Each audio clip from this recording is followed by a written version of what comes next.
በዚህ ግዙፍ ዓለም ላይ ወንድ ልጅ እንዲረግጣት የማይፈቀድበት አንዲት ምድር አለች። ፖሊስ የሌለባት፣ ዳኛ የሌለባት፣ ነገር ግን ሰላምና ፍቅር የነገሰባት መንደር። ሴቶች ብቻ የሚኖሩባት፣ ሴቶች ብቻ የሚሰሩባት እና ሴቶች ብቻ ሕግ የሚያወጡባት ምስጢራዊ ስፍራ። እዚህ መንደር ውስጥ ወንድ ሆኖ መገኘት እንደ ወንጀል ይቆጠራል። እዚህ ግቢ ውስጥ የወንድ ድምፅ አይሰማም። ለምንድን ነው እነዚህ ሴቶች ዓለምን የጠሉት? ከወንዶች ጋር መኖርን ለምን ፈሩ? ወይስ ወንዶች ሊያመጡት የማይችሉት ሰላም ፍለጋ ነው የኮበለሉት? ዛሬ ስለ ሁምጃ፣ ስለ አንድነት መንደር፣ ስለ ጽናት፣ ስለ ህመምና ስለ ድል በጥልቀት እናያለን። ስለዚህ ለዚህ ቻናል አዲስ ከሆናችሁ ይህንን ቻናል ሰብስክራይብ በማድረግ ይህንን ቪዲዮ ደግሞ ላይክ በማድረግ ይህንን ጆርኒ ጀምሩት። በኬንያ ሰሜናዊ ክፍል አቦራውና ደረቁ የሳምቡሩ ምድር ላይ በሩቅ የሚታይ አንድ የእሾህ አጥር አለ። ይህ አጥር እንስሳት ለመከልከል ብቻ የታጠረ አይምሰላችሁ። ይህ አጥር የአንድ ማህበረሰብ ነፃነትና ደህንነት የሚጠበቅ የድንበር መስመር ነው። ወደዚህ አጥር ጠጋ ስትሉ የሚቀበላችሁ የልጆች ጩኸትና የሴቶች ጨዋታ ብቻ ነው። እዚህ ጋር በዓለም ላይ ካሉ መንደሮች ሁሉ የተለየ አንድ እውነታ አለ። የሁምጃ መንደሯ የተገኘችው በአጋጣሚ ነበር። የሁምጃ ታሪክ የሚጀምረው ከዛሬ 30 ዓመት በፊት ነው። በኬንያ ሰሜናዊ ክፍል የሚኖሩ የሳምቡሩ ጎሳ ሴቶች በከባድ መከራ ውስጥ ነበሩ። ከዛ አካባቢ ባለው ጥንታዊ ባህል መሰረት ሴት ልጅ ንብረት ናት። መሬት የላትም፣ መብት የላትም፣ ድምፅ የላትም። በ1980ዎቹ መጨረሻ ላይ በአካባቢው በነበሩ ወታደሮች ብዙ ሴቶች ይደፈሩ ነበር። ነገር ግን ጉዳቱ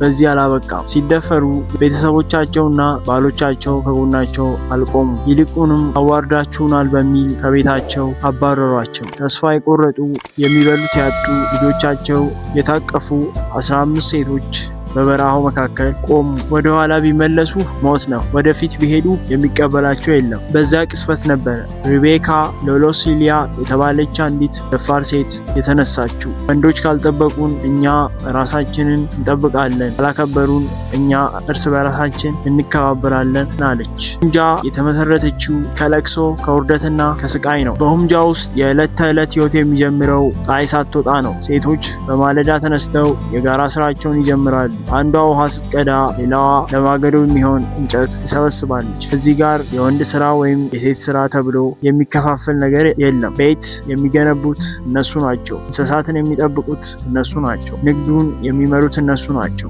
የሚገርመው ግን ይህ ሁሉ የሚከናወነው በከፍተኛ መረጋጋትና መከባበር ነው። በመንደሯ ውስጥ ምንም አይነት የኃይል እርምጃ አይፈቀድም። ሴቶቹ እርስ በራሳቸው ሊጣሉ እንኳን ሽማግሌዎች የሏቸውም። የሚዳኙት ራሳቸው ናቸው። በክበቡ ተቀምጠው ችግራቸውን ይፈታሉ። እዚህ ጋር ድምፅ ከፍ ማድረግ ውርደት ነው። እዚህ ጋር ስልጣን ያለው በጉልበት ሳይሆን በሀሳብ ነው። የሁምጃ ሴቶች የራሳቸው ህይወት የሚመሩት በራሳቸው ጥረት ነው። በአካባቢው የሚያልፍ ቱሪስቶች ይቺን ምስጢራዊት መንደር ለማየት ክፍያ ይከፍላሉ። ሴቶች የሰሩትን ውብ የዶቃ ጌጣጌጦች ይሸጣሉ። የሚያገኙትን ገንዘብ ሁሉ በጋራ ነው የሚጠቀሙት። ትምህርት፣ ለጤናና ለምግብ የሚሆን የጋራ ፈንድ አላቸው። በሁምጃ ውስጥ የኔ የሚባል ሀብት የለም። ያለው የእኛ የሚባል ህይወት ነው። መንደሯ የራሷ የሆነ ትምህርት ቤት አላት። እዚያ ውስጥ የሁምጃ ህጻናት ብቻ ሳይሆኑ ከጎረቤት መንደር የሚመጡ ህጻናትም ይማራሉ። ወንድ በሌለበት ቤት እንጀራ የለም የሚለው የድሮ አባባል የሁምጃ ሴቶች በተግባር ውድቅ አድርገውታል። ነገር ግን አንድ ትልቅ ምስጢር አለ። እነዚህ ሴቶች ወንዶችን በሩቁ ቢገፉም ግን ወንድ ልጅ ከመውለድ አልታቀቡም። እዚህ ጋር ነው ነገሩ የሚገርመው። ሁምጃ ወንዶች እንዳይኖሩባት ትከለክላለች እንጂ ሴቶች ከወንዶች ጋር ግንኙነት እንዲኖራቸው አታግድም። ሴቶቹ ከመንደሩ ውጪ ካሉ ወንዶች ጋር ይገናኛሉ፣ ያፈቅራሉ፣ ያረግዛሉ። ነገር ግን ግንኙነቱ የሚያበቃው ከመንደሩ አጥር ውጪ ነው። አንዲት ሴት ያረገዘችው ልጅ ወልዳ ማሳደግ ትችላለች። ወንዱ ግን አብሯት እንዲኖር አይፈቀድላትም። ይህ ሁኔታ በመንደሩ ውስጥ ያልተጠበቀ ተቃርኖ ፈጥሯል። የሳምቡሩ ወንዶች ሴቶቻቸውንና ልጆቻቸውን ወደ ሁምጃ እየኮበለሉባቸው ስለሆነ መንደሯን እንደ ጠላት ማየት ጀምረዋል። ለብዙ ጊዜ የመንደሯ ሴቶች ጥቃት ደርሶባቸዋል። አጥራቸው ተቃጥሏል፣ ንብረታቸው ተዘርፏል። ዛቻ ደርሶባቸዋል። ነገር ግን የሁምጃ ሴቶች የቆሙት በቁስል ላይ ስለሆነ ድጋሜ መቁሰል አላስፈራቸውም። በሁምጃ ታሪክ ውስጥ እጅግ አስደንጋጩ ቅጽበት የተከሰተው የሳምቡሩ ወንዶች ተደራጅተው መንደሯን ለማጥፋት በመጡ ጊዜ ነበር። የታጠቁ ወንዶች አጥሩን ሰብረው ገቡ፣ ሴቶችን ደበደቡ፣ ጌጣጌጣቸውን ዘረፉ። ያኔ ግን አንድ ያልተጠበቀ ነገር ሆነ። ሴቶቹ አልሸሹ፣ አልተበታተኑ። ይልቁንም ልጆቻቸውን በጀርባቸው አዝለው እጅ ለእጅ ተያይዘው በወንዶቹ ፊት በዝምታ ቆሙ። ያ የዝምታ ኃይል ከጦርና ከጎራዴ በላይ በረታ። ወንዶቹ ድፍረታቸውን አጡ፣ በዝምታው ተሸነፉ። ያኔ ሁምጃ በአካል ብቆስልም በመንፈስ ግን ድል አድርጋለች።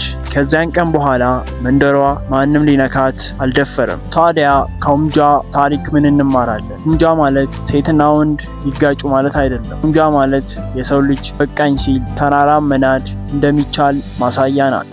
ዓለም ሁሉ ባገለላቸው ጊዜ እነሱ የራሳቸውን ድምፃቸውን ሲያፍነው እነሱ በዝምታ ውስጥ ጩኸታቸውን አሰሙ። ምናልባት በየቤታችን በየመንደራችንና በየሀገራችን የሁምጃን ያህል ባይሆንም የቆሰሉና የተጨኮኑ ብዙዎች ይኖራሉ።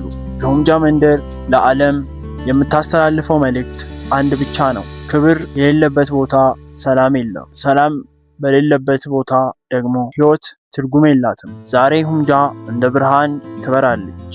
ወንዶች ዝር የማይሉባት ምድር ብትሆንም የሰው ልጅ ጽናት ግን በዓለም ዙሪያ እንዲሰማ አድርጋለች። በሌላ በአዲስ ታሪክ እስከማገኛችሁ ድረስ ይህንን ቻናል ሰብስክራይብ በማድረግ ይሄ ቪዲዮ ከተመቻችሁ ላይክ በማድረግ እኔን ልትደግፉን ትችላላችሁ። በሌላ ቪዲዮ እስከማገኛችሁ ድረስ ቸር ቆዩልኝ።